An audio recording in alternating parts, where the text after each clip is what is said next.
Hayot yutqazgan joyingdan boshlanadi yoki hayotni yutqazgan joyingdan boshla. Bu mening o'zim amal qilib keladigan, eng o'zimga judayam yoqadigan va katta ma'noga ega iqtibosim hisoblanadi. Assalomu alaykum, qadrli obunachim. Bugun mana sizlar bilan mening hayotim davomida yig'ilib kelgan va o'z hayotimda uchrab kelgan, ya'ni hayotiy iqtiboslarni men shu daftarimga, ya'ni kundaligimga joylab keldim. Men hozir sizlarga ushbu kundaligimda yozilgan iqtiboslardan ozginasini sizlarga o'qib bermoqchiman. Agar bu iqtiboslarim sizga manzur kelsa, shu videoga like bosib, kommentariyaga o'z fikrlaringizni yozib qoldirsangiz bo'ladi.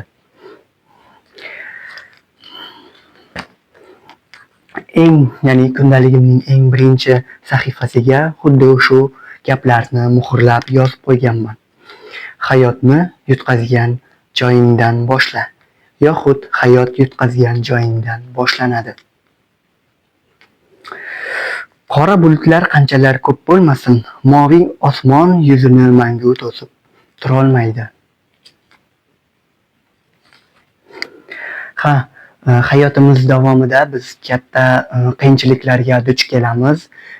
Ya'ni ushbu katta qiyinchiliklarga duch kelgan paytimizda bu qiyinchiliklar hamma vaqt bardavom bo'lmaydi yoki bu qiyinchiliklar qachondir tugaydi degan ma'noni anglatadi yoki siz ham o'z fikringizni yozib qoldirsangiz bo'ladi. Donolik bilan nodonlik shu qadar yaqinki, odam donolikni qancha ko'p da'vo qilsa, shuncha nodon hisoblanadi. Agar kim o'zini men yaxshiman yoki aqlliman, har xil dono gaplarni aytib, sizning hayotingizda aslida nima sodir bo'layotganini bilmay turib sizga har xil maslahatlar beradigan odamni xuddi shu iqtibosga men qiyoslayman. Yana bitta, haqiqatdan qo'rqqan odam yolg'onning panasiga berkinadi. Ya'ni baribir haqiqat. Uni egib ham, sindirib ham, bukchaytib ham hech nima qilib bo'lmaydi. Ya'ni u haqiqatni bekitaman deb yoki yashiraman deb, u haqiqatni u odam bilib qolmasin deb u yolg'on gapiradi, ya'ni yolg'onning panasiga bekinadi degan ma'noda. Haqiqatni mayib qilish mumkin, ammo o'ldirib bo'lmaydi. Boya aytganimdek, uni sindirib ham bo'lmaydi, bukib ham bo'lmaydi, mayib qilib ham bo'lmaydi. U chunki haqiqat. Haqiqat baribir bir kun emas, bir kun yuzaga chiqadi. O'z fursatida qilinmagan yaxshilik yomonlikka yo'l ochadi.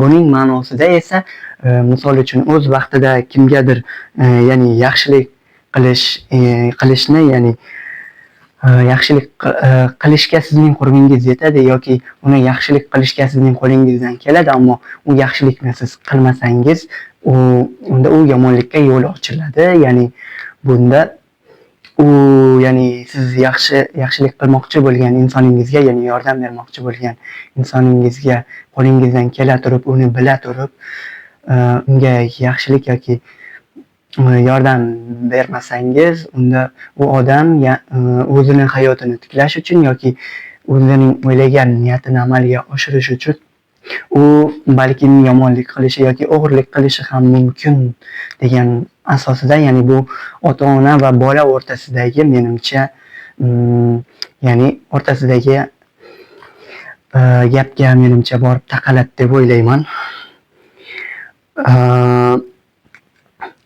Erkak bilan ayol munosabatida aybni nuqul erkaklardan izlash insofdan emas.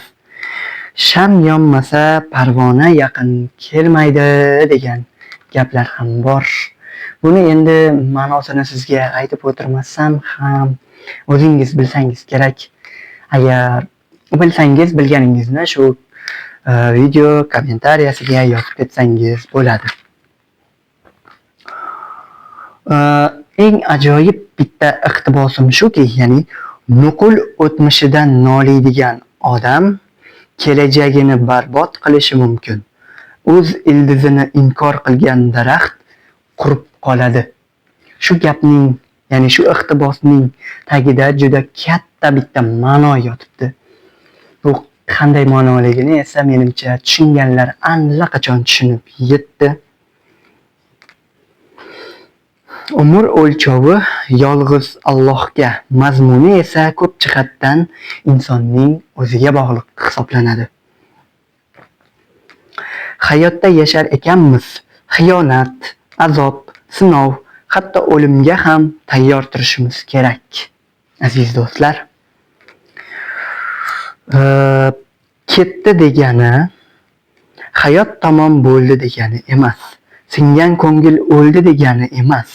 Kulib yasha. Kulging kelmasa ham kul. Qanday gap bo'lsa ham kul. Seni tentak deb o'ylashsin. Eng muhimi iching dardga to'la. Ko'ngling singanini Allohdan boshqa bilmasin. Sabr qil. Ko'ksingdan itarganlar qo'li ko'ksida qaytadi hali. Va men ushbu iqtiboslarimni ajoyib bitta iqtibos bilan bugunga, ya'ni bugungi kunning iqtibosiga yakunlab qo'ymoqchiman. Ya'ni yolg'izlikka ko'nikkan insonni ketish bilan qo'rqita olmaysiz.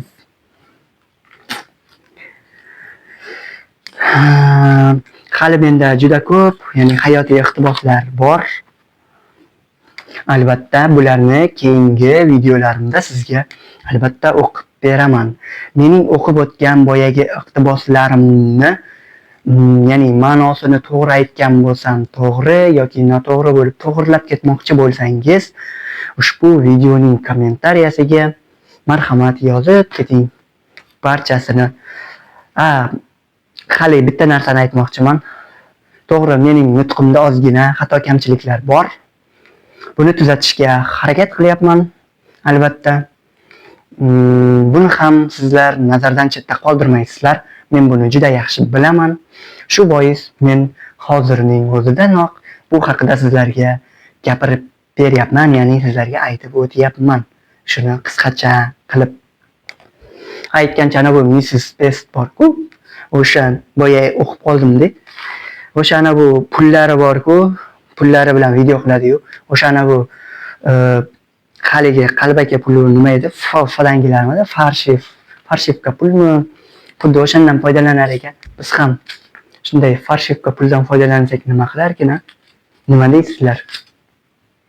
Videolarda. Lekin buni videolarda nimada ishlatsa bo'ladi? Kim biladi? Buni ham yozib qoldiringlar.